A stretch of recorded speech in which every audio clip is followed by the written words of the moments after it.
do in that period of time, the quicker we can start reopening. Right. And that's exactly what we've done, and Oklahomans are being safe, and we can see it in our numbers, but we're ready to get things back to normal and get life back to normal. So, again, we can't wait to have you in Oklahoma on Saturday. Great job, Kevin. Thank you. Thank you very much. Jovita, please. Thank you very much. I appreciate the opportunity to meet Glory and also to be, thank you, and also to be able to visit many businesses throughout the states. I traveled to North Carolina as well as Dallas and visit with the faith base and the lending community, as well as some small businesses, to feel and see and as evidence of how PPP is actually working, not only in the faith base, not only in the small businesses, but also the lending community. What more can we do to facilitate more capital for the small businesses? The underserved communities are also being sought after. We've asked the lenders, the very diverse lenders that we've signed up, over 5,400 of them, to provide outreach, very aggressive outreach to our inner cities and underserved communities. I've spoken with some of the governors, I've spoken with the mayors as well, that we need to do more. There's over $100 billion available remaining in the PPP program, a very successful program. You've shared, Lori, how you've been able to transition your business from a very high end to a takeout and still maintain the customer base. And we're realizing this, Mr. President, throughout the states and every state that we visit. Now, the fact that SBA has been able to have a touch point of over 10 million small businesses. We have 50 million that you indicated of employees in one portfolio, and another about 9 million in the other portfolio. So at some point, we will be providing technical assistance, providing some coaching and counseling to be able to solidify those relationships that the new businesses have developed with the lending community. So I thank you, President, for your support. Thank you very much. And you know, they've done like more business in 4 days than they did in 4 years. It's become a big business. Small business is now big business. So thank you. Thank you. Doing a great job. Thank you very much. Steve, please. Mr. President, thank you. It's a pleasure to be here, and it's great to see your economic programs working, especially for small businesses. The PPP has been a tremendous success. We've seen that in the employment numbers. We still have more work to do. We want to make sure that every single person who lost their job because of COVID gets back to work, and we won't be done until that happens. And I'm also pleased that this week, working with the Federal Reserve, we've opened the Main Street funding facility. Again, that will be accessible to small businesses down to $250,000 loans. So again, a massive amount of liquidity that's been pumped into the system for small businesses. Thank you. Larry, how are we doing today? Well, weekly unemployment claims fell for the 11th straight week. It's a good sign. We're going to have job numbers in June, and I think will be very strong. I agree with Stephen. I think the rescue plan worked. I think the PPP was superhuman, probably saved 55 million jobs, and we saw that with a 3 million job increase in the May numbers. I compile my list of green shoots, sir. We've got Apple Mobility for traveling almost back to its pre-pandemic high. Home builder demand and confidence is very, very strong. Automobiles, car sales are moving from 8.6 million to 12.2 million as the factories reopen. As you noted, the retail sales number was a spectacular 18%. Michigan consumer expectations, very strong today. NFIB Optimism Index, expect economy to improve, a record jump. Expect economy to improve, a record jump.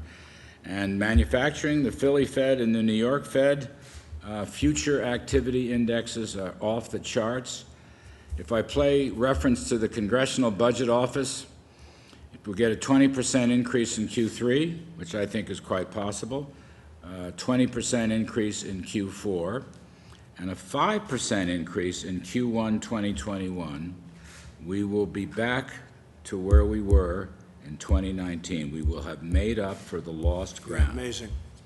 It's not going to take 5 years. We will have made it up with some decent numbers by the first quarter of 2021. That's called a super V, right? Super V. I like the I scenario. It's called the V, it's called the V plus. Well, that's where we're headed. But we were headed to great things, and then we got hit by the Chinese plague. So, you know, that happens too. And things happen that you don't expect sometimes. So, but we built it once. We're now building it again. And it's going to be even more successful, in my opinion. Kaylee, please.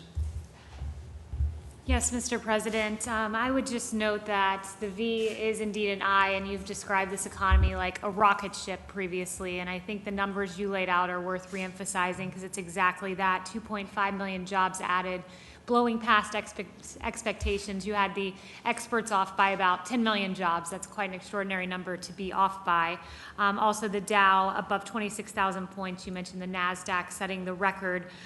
7 million jobs, 9,000 opportunity zones. You're the jobs president. You did this once. You brought 7 million jobs, and quite clearly what the markets are saying is they have faith that you are the jobs president that will do this again.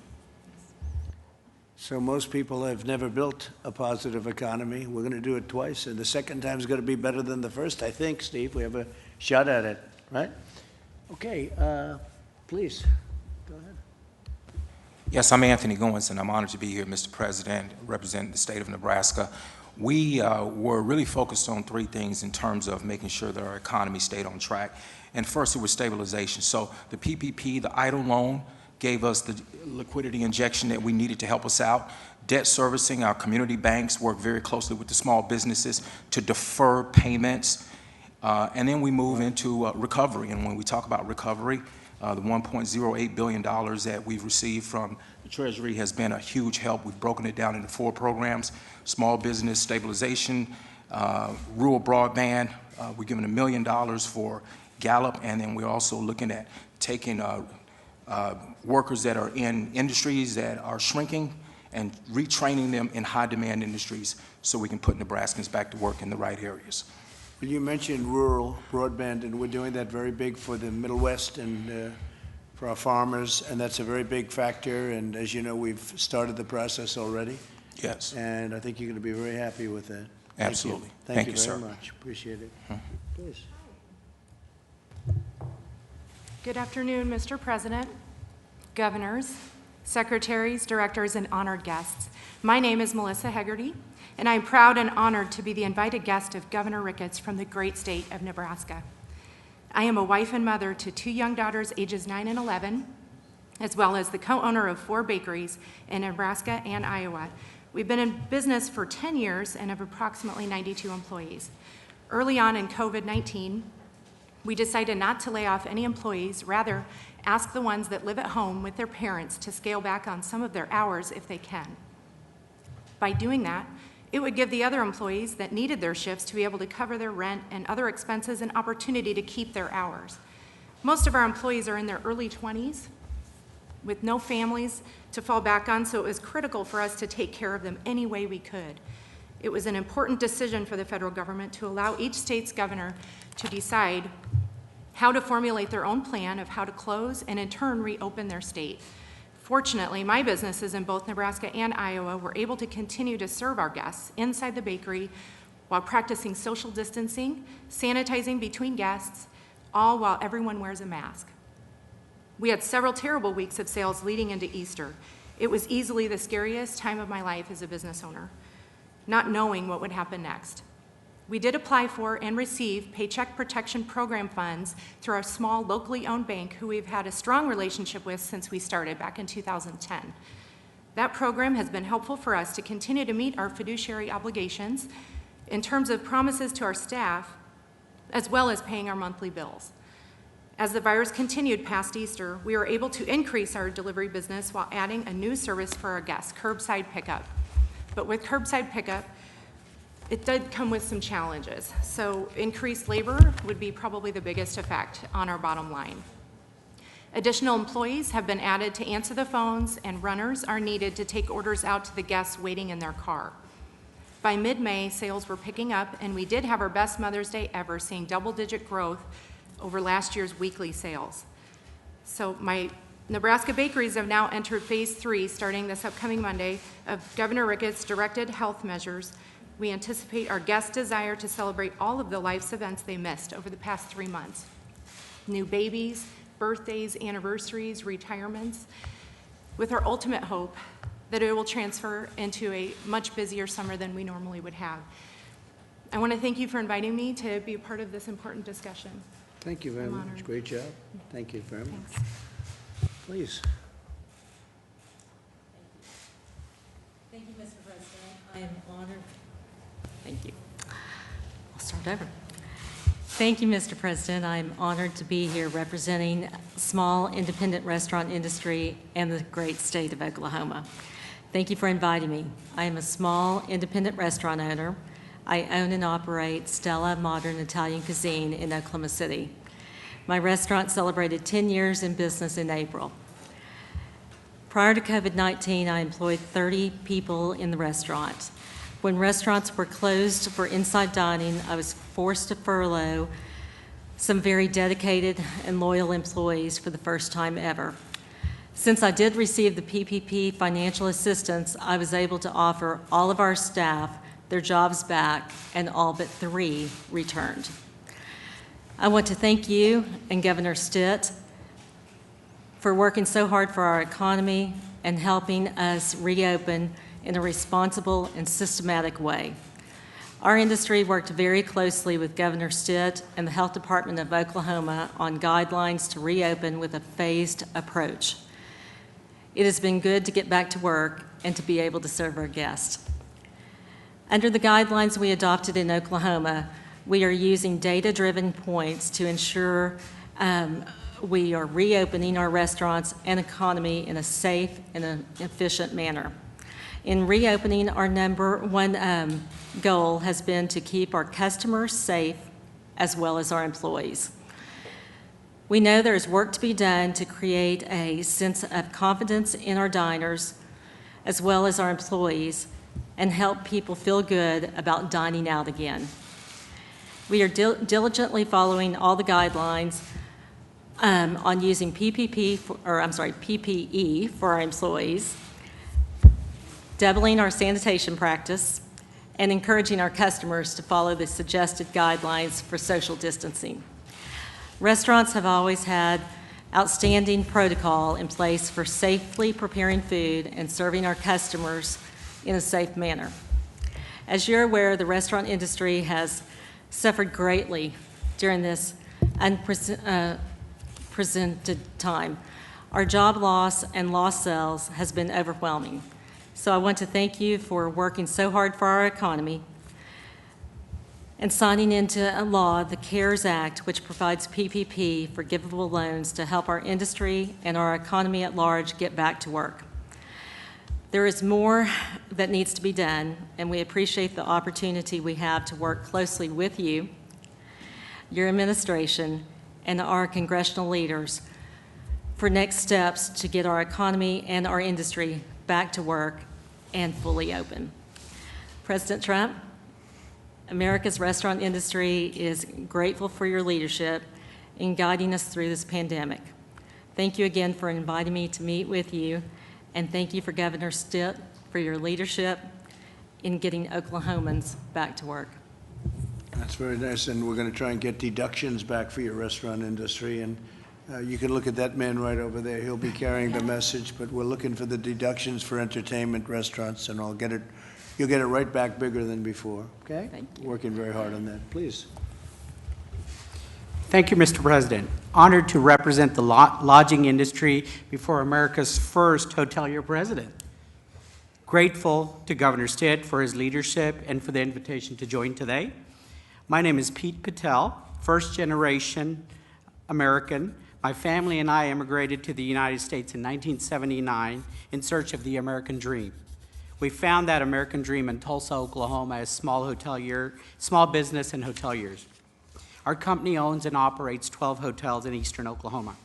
The current crisis, lodging was the first to suffer because of shelter in place. And we will be the last to recover. It may take up to 2 years. Before COVID, our industry had record occupancies, profitability, and new development hotels, thanks to the exceptional strong economy under your leadership, Mr. President. Because of COVID, occupancy dropped to 20% nationally, revenues fell by 50%, and 70% of all hotel employees were either laid off or furloughed. For the first time in my career, we were forced to lay off employees, and that was the most gut-wrenching experience that we've had. The Payroll Protection Program was a lifeline to our industry to help America's small businesses and our employees. The best thing for our business is that our economy opens. Grateful to Oklahoma Governor for his systematic, data-driven approach to leading our state back to opening. Currently, our occupancies have picked up a bit, but we still have a long ways to go as an industry as well as our market. The hospitality industry as a whole, as stated, are reopening hotels in a safe and healthy manner.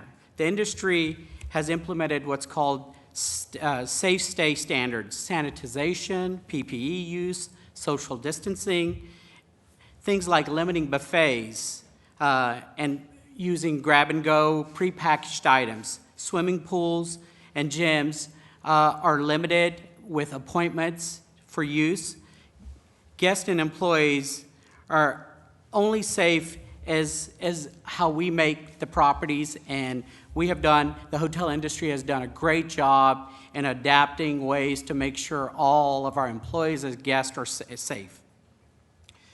Mr. President, I would like to mention a couple of things. We need more states to reopen, consumers to feel safe to travel. Industry will need additional resources to help pay our bills. Increase cap on the EIDL program would be very helpful to us. And we need pressure relief from our local banks who may be stressed in these times coming up that have hospitality loans. We will need help from the Federal Reserve and FDIC on those two things. In conclusion, Mr. President, America's hoteliers are grateful for your leadership. We appreciate and you know what it's like to own and operate hotels. We are looking forward to working with you towards a swift and strong recovery. Thank you. I'm impressed by your 20% number. If that was your low point, you're better than any hotel company that I've seen. We had Hilton, and they were at 1%, right? And we had all of the big ones, and they were from 1 to 4 or 5%. So if you're at 20%, congratulations. That's pretty good. That was the average, Mr. President. There was a few of them that weren't that. I can imagine. That's great. Great job. Thank you. Mr. President, thank you. As your domestic policy chief, what an honor it is to have all of these small business owners here at the White House. I'm reminded that just yesterday, Mr. President, we had veterans in. The day before, we were doing policing reform in the Rose Garden. The day before that, we were talking about seniors and taking care of our elderly and fraud. Everything you do, every day, every minute, is how to do the most for all Americans. And the small business, this is the backbone of our country. I'm from a town of 1,200 people, Glen Rose, Texas, an hour south of Dallas, raised by a single mom who had a flower shop on the main street of Glen Rose.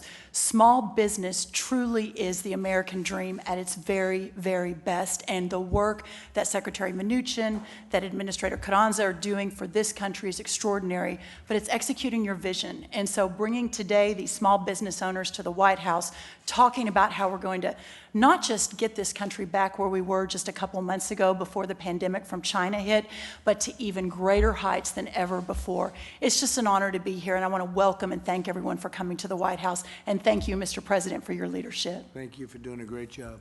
Thank you. Thank you very much. Okay, thank you all very much. Mr. President, Mr. President, the White House had this book for 6 months. Press, we're going. Why did you guys not try to block this sooner? Let's go, press. Why do you keep hiring people that you believe are wackos and liars? Patsy, let's go, please.